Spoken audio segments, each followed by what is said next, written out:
There's no Aaron here, so we should be good today. Yeah. Heard I messed up yesterday. Oh, no, you're fine. Aaron, he said Aaron first. I thought he said Karen. Happens in practice all the time. All good. All right, we'll go ahead and get started. A reminder to please silence your cell phones if you're in the room. Give your name and media affiliation when you get the mic to ask a question. And recording the press conference with your cell phone or any other cameras is prohibited. We're joined by Tennessee head coach Karen Weekly and players Elsa Morrison and Sage Marjetko. We'll start with an opening statement from Coach, then go to questions just for players. The players will be dismissed, and then we'll go to questions just for Coach. So, Coach, you have an opening statement. Go ahead. Great game against a great opponent. Texas is as good a team as is out there. I'm really proud of our team. I'm really proud of how we came out with a really good balance of being excited to be here and calm. And I thought because of that, we just played with a lot of joy, played with a lot of heart, played with a lot of passion. I felt like they kept looking to their left and right and drawing energy and inspiration from each other. This morning we talked about 2 Timothy, God does not give you a spirit of being timid. Instead, God gives you a spirit of power and love and self-discipline.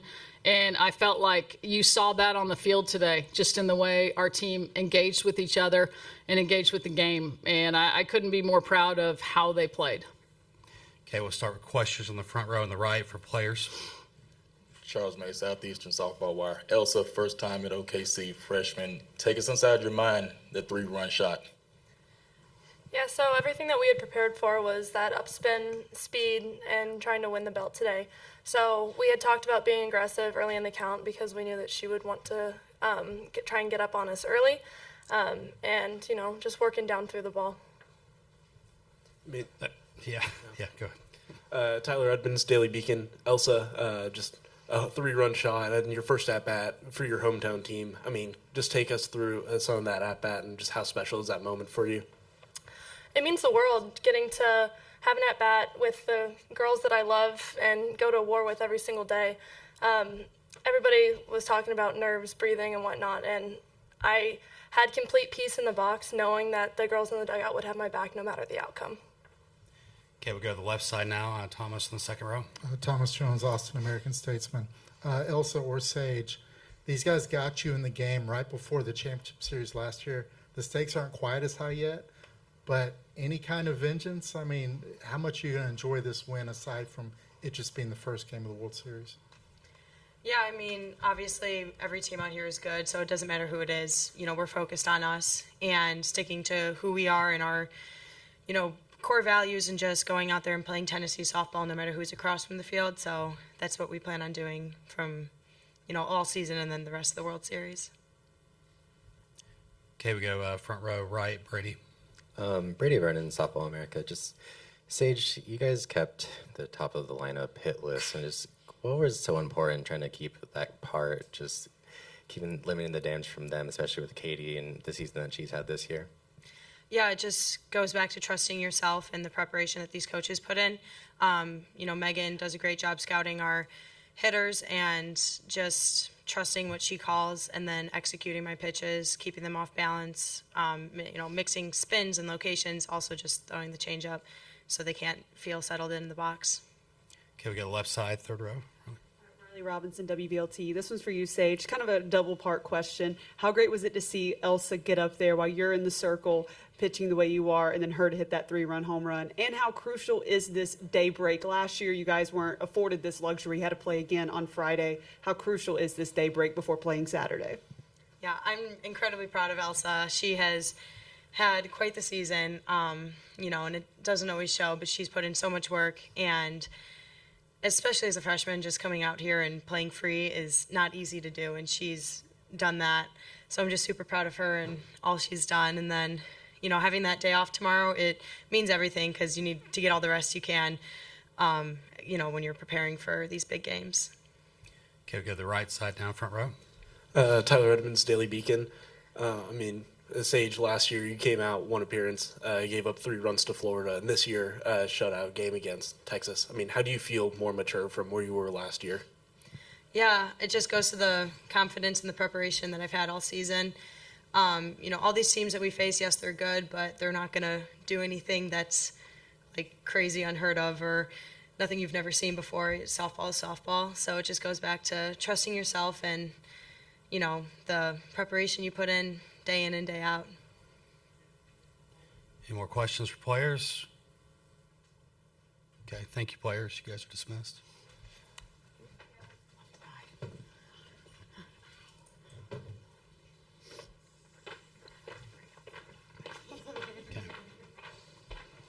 Okay, we'll start on the right side, front row. Brady? Brady Vernon, Softball America. Just, you knew once Elsa got on the campus that she had game-changing power, but how have you really seen her develop as a true hitter going through this freshman season to now? It's really her maturity because, you know, the season hasn't been easy for her. It's not like she's batted 400 all year, and I think you can tell everything about somebody when they're struggling. And when you watched her just continue to work, there's no drama with her. She's just really analytical about things. She's an engineering major, and she just kept going to work. And she'd show up the same every day. And watching her mature from beginning of fall to now has been really, really cool. And, you know, she used to take a lot of pitches early and get behind. And she responded to, you know, the challenge. If they're going to throw you something good early, you need to get on it and you're going to get results. And today that's what she did. I mean, she got a pitch right away and she drove it for us. And she doesn't play like a freshman. You know, she's got a full season under her belt, but her maturity has always been ahead of her age group. Okay, we go to the left side now, front row, Eric. Eric Lopez, D1 softball coach. You've got a good problem to have when you have as talented pitchers like you do with Sage, Carlin, and Aaron. Take me through the process of the decision today to start Sage and bring Carlin out of the bullpen. Yeah, I mean, we have this deep pitching staff, and so you want to leverage that to the best of your ability. I think it's hard for any pitcher in today's game to go 7 innings and getting back to the top of the order for the 4th time. I think anytime you do that, no matter who you are, the advantage starts to shift to the hitters. So, you know, we planned on, you know, splitting the game. It was just a matter of finding the moment that we thought was the best one. And it's out of respect for our opponent. It has nothing to do with Sage, because, I mean, Sage was dealing. But it's out of respect for our opponent to try and keep them off balance and just knowing what a great offense they have. Okay, we'll stay on the left side, second row here, Thomas. Coach Thomas Jones, Austin American Statesman. You didn't play Texas in the regular season this year, but you went against Cavan last year. What did you learn in last year's game against Teagan that may have helped y'all tonight? That she's darn good. Last year, I mean, she just threw a phenomenal game against us. And what you see with her is she really rises to the occasion. She's thrown so many innings for that team and really carried them this year. And every big game, she has stepped up for them. You know, I think it probably helped for some of our players to just face somebody that they had faced before. That doesn't make it any easier because she's still really, really good. But I just think that familiarity gives you a little bit more settled in feeling. Okay, we go to the right side, third row, David. David Collier, KMAC News. Coach, what problems does Texas Tech pitching and offense pose for you guys coming up this weekend? I mean, just a super talented team. And again, a team that can go deep in pitching, haven't had to rely on one arm, just like we haven't had to.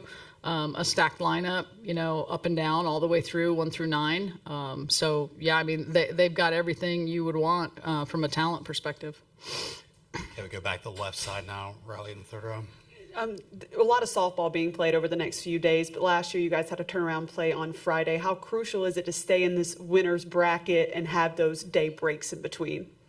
It's a really big deal. And it's not just for the rest, but just staying in the winner's bracket. So you're not immediately turning around knowing your back's against the wall and your season could end. And, you know, it'll be nice tomorrow to just kind of breathe a little bit, and tonight as well.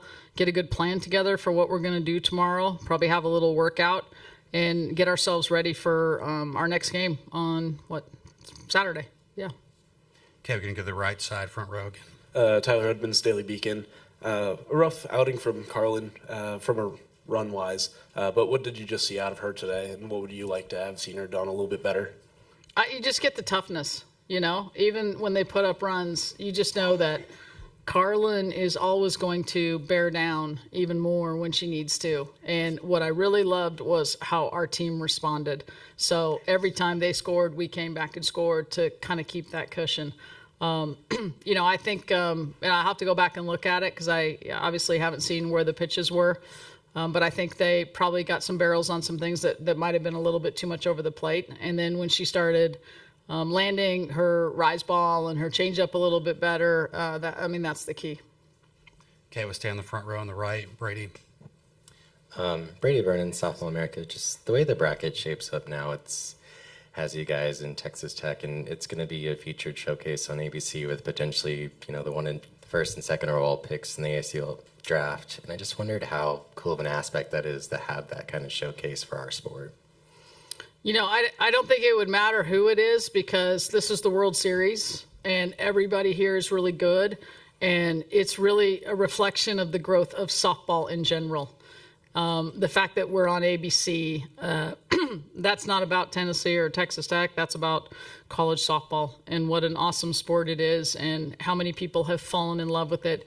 To come out here and this place is packed on a Thursday for an 11 and 1:30 ball game, and the most local team that would draw the fans the easiest isn't here, that says everything about how much people love college softball. Okay, this will be the last one, front row on the right again. Coach Charles Mace, Southeast Softball Wire. Coming off a super regional where it was heavily relied on the pitching to, keep you guys in it and pull through, how did it make you feel today to see the offense come out and jump up like they did to offer that support to the circle and carry it throughout the game? Responded when Texas scored and so on. Good offense this time of year is about stringing things together. So we get the 2 walks. What big at bats for, Lana got hit by a pitch and then Mac drew a walk. What an awesome at bat. And then Elsa's opportunistic. She gets her pitch and she goes. There's so many moments like that in a game where if you go and you get it right, there you are with a 3-run lead. If you don't go right there, things can go different. So, it's not about looking down and seeing this, crazy number in a hit column. This is the time of year where everyone's going to have good pitching, but it's about everybody being productive in their at bat. You look at how the last run scored, on Tate walking and coming around on a sac fly, us laying down a good bunt to move her over. Gabby with 2 outs, getting that ball in the hole hard enough that we were able to score on it. So it's about doing all those little things and just when you get runners on, getting enough timely hits. Okay, that'll wrap things up with Tennessee. Thank you. Thank you.